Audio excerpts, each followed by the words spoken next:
Méditons avec la communauté des disciples du Christ vivant en ce samedi 7 février 2026, 4e semaine du temps ordinaire, année liturgique A. Première lecture. Lecture tirée du premier livre des rois au chapitre 3, versets 4 à 13. En ces jours-là, le roi Salomon se rendit à Gabaon, qui était alors le lieu sacré le plus important, pour y offrir un sacrifice. Il immola sur l'autel 1 millier de bêtes en holocauste. À Gabaon, pendant la nuit, le Seigneur lui apparut en songe. Dieu lui dit: « Demande ce que je dois te donner. » Salomon répondit: « Tu as traité ton serviteur David, mon père, avec une grande fidélité, lui qui a marché en ta présence dans la loyauté, la justice et la droiture de cœur envers toi. Tu lui as gardé cette grande fidélité. Tu lui as donné un fils qui est assis maintenant sur son trône. Ainsi donc, Seigneur mon Dieu, c'est toi qui m'as fait roi, moi, ton serviteur, à la place de David, mon père. Or, je suis un tout jeune homme, ne sachant comment se comporter, et me voilà au milieu du peuple que tu as élu. C'est un peuple nombreux, si nombreux qu'on ne peut ni l'évaluer ni le compter. Donne à ton serviteur un cœur attentif pour qu'il sache gouverner ton peuple et discerner le bien et le mal. Sans cela, comment gouverner ton peuple qui est si important? » Cette demande de Salomon plut au Seigneur, qui lui dit: « Puisque c'est cela que tu as demandé, et non pas de longs jours, ni la richesse, ni la mort de tes ennemis, mais puisque tu as demandé le discernement, l'art d'être attentif et de gouverner, je fais ce que tu as demandé.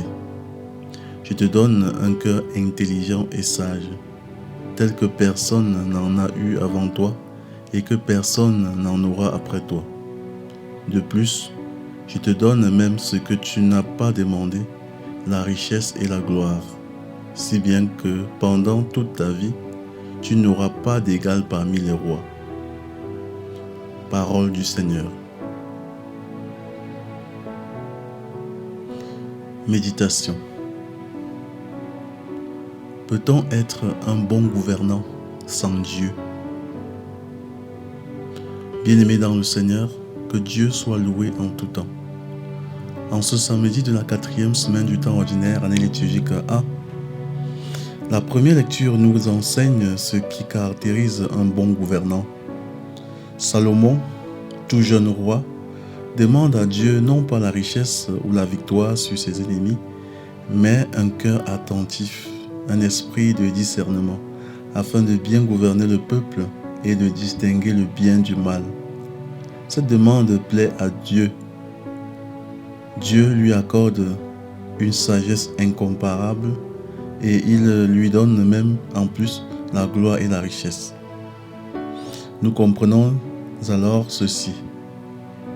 Sans Dieu, il devient très difficile d'être un bon gouvernant, un bon responsable, un bon président, un bon chef d'établissement, un bon dirigeant d'entreprise, car la fonction d'autorité est, au fond, une mission. Elle ne consiste pas à se servir, mais à servir. Elle ne consiste pas à imposer sa volonté, mais à chercher le bien commun. Le gouvernant, le responsable, le dirigeant est un ministre, c'est-à-dire un serviteur. Il est comme un canal. Le bien du peuple ne vient pas d'abord de lui, mais de Dieu. Voilà pourquoi celui qui exerce une responsabilité doit rester ouvert à Dieu, nourrir une relation vivante avec lui et demeurer à l'écoute de sa sagesse. Salomon entretient cette communion avec Dieu en offrant des holocaustes, signe d'une consécration totale. L'holocauste en hébreu, Ola, est une offrande entièrement brûlée. Tout monte vers Dieu. Ce geste exprime un cœur qui dit « Seigneur, tout vient de toi et je veux régner sous ton regard ». C'est dans cette communion avec Dieu que le gouvernant reçoit la grâce la plus précieuse pour diriger le discernement, l'art d'être attentif et de gouverner. Or, dans notre monde, nous voyons des dirigeants qui, après avoir reçu une responsabilité, coupent leur relation avec Dieu. Ils ne cherchent plus l'Esprit Saint, mais se livrent aux idoles, l'argent, l'orgueil, la domination, la peur de perdre le pouvoir. Et lorsque l'homme se sépare de Dieu, il ne devient pas neutre. Il s'expose à d'autres influences, à d'autres esprits, des logiques des ténèbres qui enferment le cœur dans l'égoïsme et qui conduisent à brimer le peuple, à le mépriser, à l'écraser, parfois même à le sacrifier pour des intérêts personnels. Bien-aimés dans le Seigneur, quelle que soit la part de responsabilité que nous portons, demandons au Seigneur la grâce du discernement, car une vie vécue seulement pour soi finit par devenir stérile. Elle se replie, elle s'assèche, elle perd sa joie. La vraie joie naît du don de soi, du service, du sacrifice fécond. C'est ce que notre Seigneur Jésus a accompli parfaitement. Il s'est donné, il s'est tout donné jusqu'à donner sa vie. Et il nous enseigne aussi ceci. Le premier royaume à gouverner, c'est notre propre vie, nos passions, nos affections désordonnées, nos impulsions, nos ambitions. Avant de gouverner les autres, il faut apprendre à se gouverner soi-même. Et c'est précisément la grâce du discernement qui nous aide à ordonner notre vie afin qu'elle devienne un don pour le salut des autres. Prions. Père très bon, nous te rendons grâce pour ta parole qui éclaire nos chemins. Par Jésus-Christ ton Fils, nous te demandons un cœur attentif. Apprends-nous à écouter avant de parler, à comprendre avant de juger, à chercher ton vouloir avant de chercher notre intérêt. Donne à ceux qui gouvernent dans nos familles, nos communautés, nos institutions et nos nations la sagesse qui vient d'en haut, une sagesse humble, droite, pacifique, pleine de miséricorde et de vérité. Que ton esprit fasse de nous des serviteurs et non des dominateurs. Nous te le demandons par Jésus le Seigneur. Amen. Intercession. Seigneur Jésus, roi doux et humble de cœur, nous te confions tous ceux qui exercent une autorité, les dirigeants de nos pays, les responsables d'église, les chefs d'entreprise, les éducateurs, les parents, les formateurs, les autorités locales. Jésus, donne-leur le discernement qui distingue le bien du mal, le juste et l'injuste, l'urgent et l'essentiel.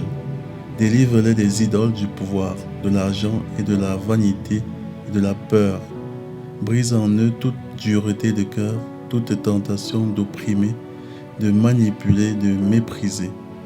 Et nous aussi, Seigneur, apprends-nous à gouverner notre propre vie, nos paroles, nos colères, nos désirs, nos ambitions, nos habitudes.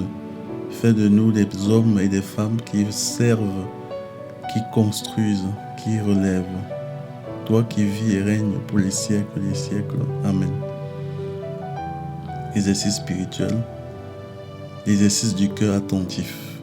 Chaque matin, pendant 7 jours, prends 3 minutes et dis au Seigneur, Seigneur, aujourd'hui, montre-moi le bien à faire. Aide-moi à discerner qu'est-ce qui vient de toi et qu'est-ce qui vient de mon ego. Donne-moi une décision juste à prendre. Puis, dans la journée, applique une règle simple. Avant toute décision importante, fais une pause de 10 secondes et pose-toi ces 3 questions. Est-ce que cela sert le bien commun ou seulement mon intérêt?